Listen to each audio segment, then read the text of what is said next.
स्वागत है आपका।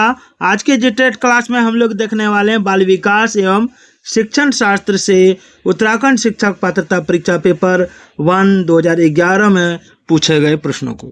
तो चलिए स्टार्ट करते हैं। यहाँ पे देखिए सवाल है कि राष्ट्रीय पाठचर्या की रूपरेखा 2005 यानी NCF 2005 के आधारभूत सिद्धांतों में निम्न में से कौन सा भाग सम्मिलित नहीं है।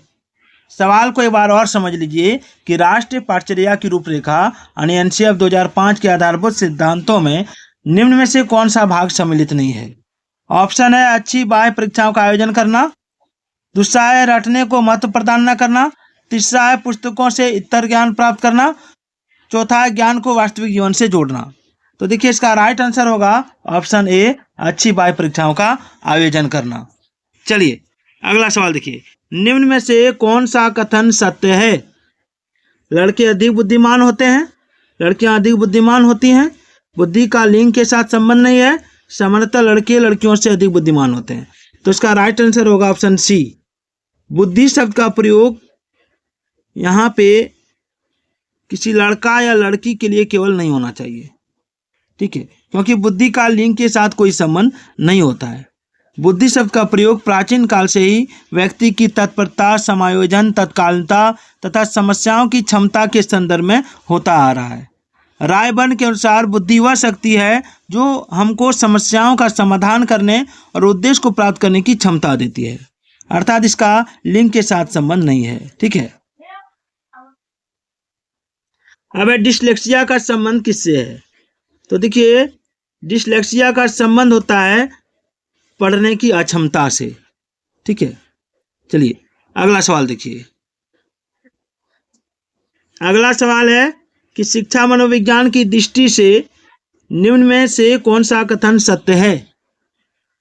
तो इसका आंसर होगा ऑप्शन ए, बच्चे अपने ज्ञान का स्वयं सृजन करते हैं, ये कथन सत्य है।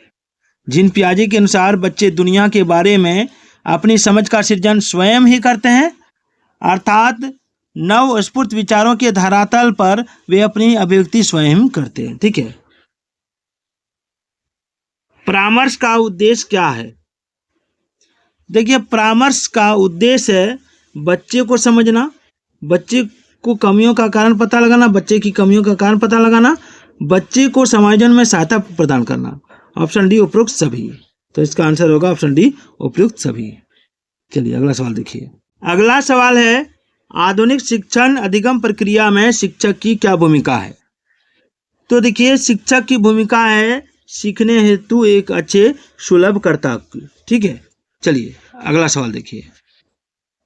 बच्चों में नैतिकता की स्थापना के लिए सर्वोत्तम मार्ग कौन सा है। तो देखिए बच्चों में नैतिकता की स्थापना के लिए सर्वोत्तम मार्ग है शिक्षक का आदर्श रूप में व्यवहार करना। चलिए आगे देखिए। एक अध्यापक की दृष्टि में कौन सा कथन सर्वोत्तम है। तो देखिए एक अध्यापक की दृष्टि से यह कथन सर्वोत्तम है कि प्रत्येक बच्चा सीख सकता है, ठीक है, क्योंकि शिक्षण अधिगम प्रक्रिया के दौरान एक शिक्षक विभिन्न शिक्षण विधियों का प्रयोग करके भिन्न भिन्न बुद्धि लब्धि वाले बच्चों को आसानी से सिखा सकते हैं। शिक्षक एवं विद्यार्थी के मध्य संबंध कैसा होना चाहिए। तो देखिए स्नेह का भी, विश्वास का भी और सम्मान का भी, यानी option D the right answer.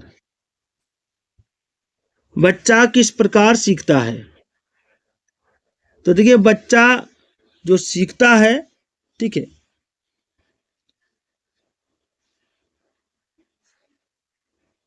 वो सीखता है आपका कई प्रकार से, पुस्तकें पढ़कर, परिचर्चा द्वारा, प्रश्न पूछकर, ठीक है। डाल्टन शिक्षण विधि का विकास किसने किया।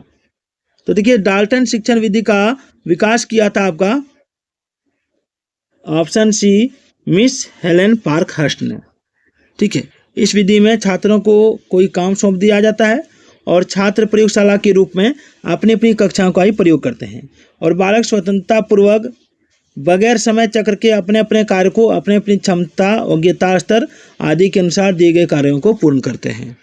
अगला सवाल है कि सीखने की प्रक्रिया में विद्यार्थी द्वारा की गई त्रुटियों के संबंध में आपकी दृष्टि में निम्न में से कौन सा कथन सर्वोत्तम है।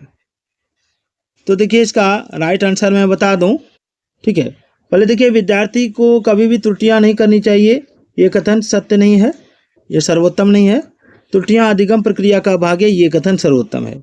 सीखने की प्रक्रिया में विद्यार्थियों द्वारा की जाने वाली त्रुटियां अधिगम प्रक्रिया का एक महत्वपूर्ण भाग होती है, ठीक है। चलिए आगे बढ़ते हैं।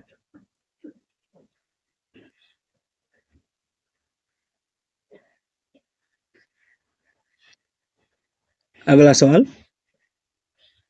कि एक अच्छा अध्यापक विद्यार्थियों के मध्य बढ़ावा देता है। किसको बढ़ावा देता है एक अच्छा अध्यापक विद्यार्थियों के मध्य? तो देखिए, एक अच्छा अध्यापक जो होता है विद्यार्थियों के बीच सहयोग की भावना को बढ़ावा देता है, ठीक है, सहयोग की भावना को। चलिए आगे बढ़ते हैं। मधु गणित में कमजोर है। एक अच्छे अध्यापक की दृष्टि से उसके गणित में कमजोर होने का क्या कारण हो सकता है? मधु गणित में कमजोर है, तो एक अच्छे अध्यापक की दृष्टि से उसके गणित में कमजोर होने का क्या कारण हो सकता है? तो देखिए, इसका मुख्य कारण होगा गणित शिक्षण की विधि त्रुटिपूर्ण है। यदि कोई विद्यार्थी किसी विषय में कमजोर है तो सामान्यतः यह कहा जा सकता है कि उसे उस विषय का शिक्षण त्रुटिपूर्ण विधियों से कराया गया है। अतः मधु के गणित में कमजोर होने का मुख्य कारण गणित शिक्षण की विधि का त्रुटिपूर्ण हो सकता है, ठीक है।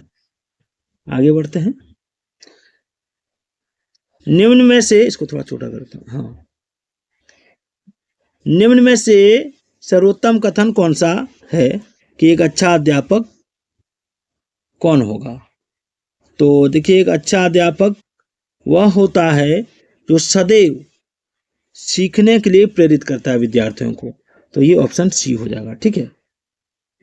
अगला सवाल देखिए कि बच्चे की बुद्धि लब्धि 90 से 110 के मध्य है, तो वह बच्चा कैसा है? तो देखिए, टर्मन के बुद्धि लब्धि परीक्षणों के अनुसार अगर बुद्धि लब्धि 90 से 110 के बीच है तो बालक सामान्य बुद्धि वाला होता है, ठीक है, सामान्य बुद्धि वाला। चलिए आगे बढ़िए। अगला है कि राष्ट्रीय पाठचर्या की रूपरेखा 2005 यानी एनसीएफ 2005 के अनुसार गणित शिक्षण का मुख्य उद्देश्य क्या है? तो देखिए, गणित शिक्षण का मुख्य उद्देश्य है बच्चों में तार्किक चिंतन तथा समस्या समाधान योग्यता का विकास करना, ठीक है। आगे सतत एवं व्यापक मूल्यांकन में व्यापक मूल्यांकन शब्दावली का तात्पर्य क्या है? तो देखिए, इस शब्दावली का तात्पर्य है शैक्षिक एवं शैक्षिक क्षेत्र का मूल्यांकन, ठीक है। मानसिक रूप से स्वस्थ अध्यापक की विशेषता क्या है? तो देखिए, मानसिक रूप से स्वस्थ अध्यापक की विशेषता है वह संवेदनात्मक रूप से संतुलित होता है, ठीक है। जिसका मानसिक स्वास्थ्य का अर्थ होता है दैनिक जीवन में भावनाओं, इच्छाओं, महत्वाकांक्षाओं, आदर्शों में संतुलन करने की योग्यता से। चलिए, शिवानी द्वारा पूछे गए एक प्रश्न का उत्तर शिक्षक तत्काल नहीं दे सकता है, तो शिक्षक की प्रतिक्रिया क्या होनी चाहिए? शिक्षक द्वारा शिवानी को चुप करा देना चाहिए, शिक्षक द्वारा शिवानी का ध्यान बटा देना चाहिए, या यहाँ पे देखते हैं, शिक्षक को कहना चाहिए मैं नहीं जानता हूं, या शिक्षक द्वारा इस प्रश्न का सही उत्तर बाद में समझकर देना चाहिए। तो देखिए, इसका राइट आंसर होगा ऑप्शन डी, ठीक है, ऑप्शन डी कि शिक्षक द्वारा इस प्रश्न का सही उत्तर बाद में समझकर देना चाहिए, ठीक है। चलिए 21 नंबर देखिए, 21 नंबर कहाँ जा रहे हो, यहीं रहो। हाँ,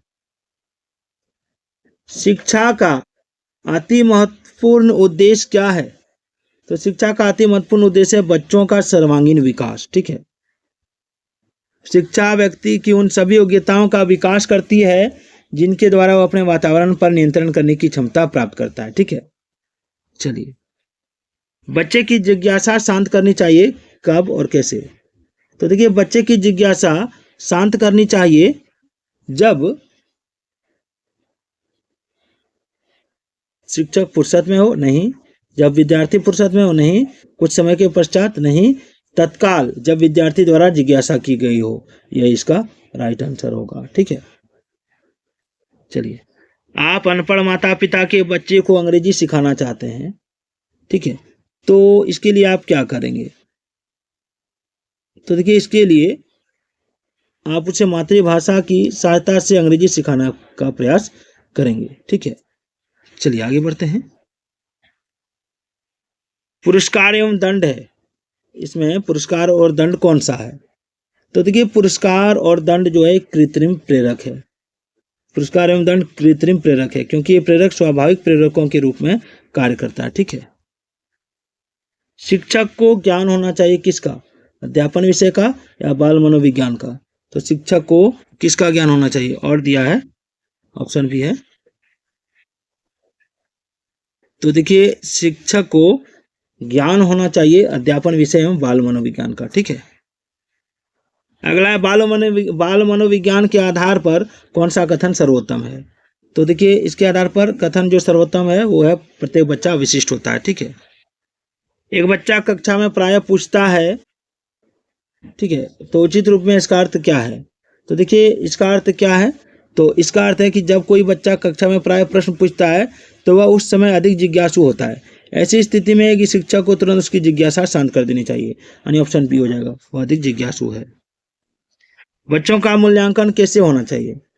तो देखिए बच्चों का जो मूल्यांकन होता है, ठीक है, वो होना चाहिए सतत एवं व्यापक मूल्यांकन द्वारा। ठीक है, एक बच्चा प्रायः अपने सहपाठियों के साथ झगड़ता है तो आप क्या करेंगे? तो देखिए कोई बच्चा अगर सहपाठियों के साथ झगड़ता है तो आप कारण पता लगाने का प्रयास करेंगे तब उसे परामर्श देंगे। अगला सवाल है कि बच्चे के लिए निःशुल्क एवं अनिवार्य शिक्षा का अधिकार अधिनियम के लिए क्या लागू है? तो देखिए इसका आंसर हो जाएगा, यहाँ पे गलत दिया है ऑप्शन में, 6 से 14 होना चाहिए। यहाँ से बताता हूँ, यहाँ पे 6 से 14 होना चाहिए, 6 से 14 वर्ष होना चाहिए। ठीक है, 6 से 14 वर्ष। शिक्षा का अधिकार अधिनियम 2009 के अनुसार 6 से 14 वर्ष तक के बच्चों के लिए निःशुल्क एवं अनिवार्य शिक्षा का प्रावधान रखा गया है। तो आज का वीडियो कैसा लगा कमेंट जरूर कीजिएगा।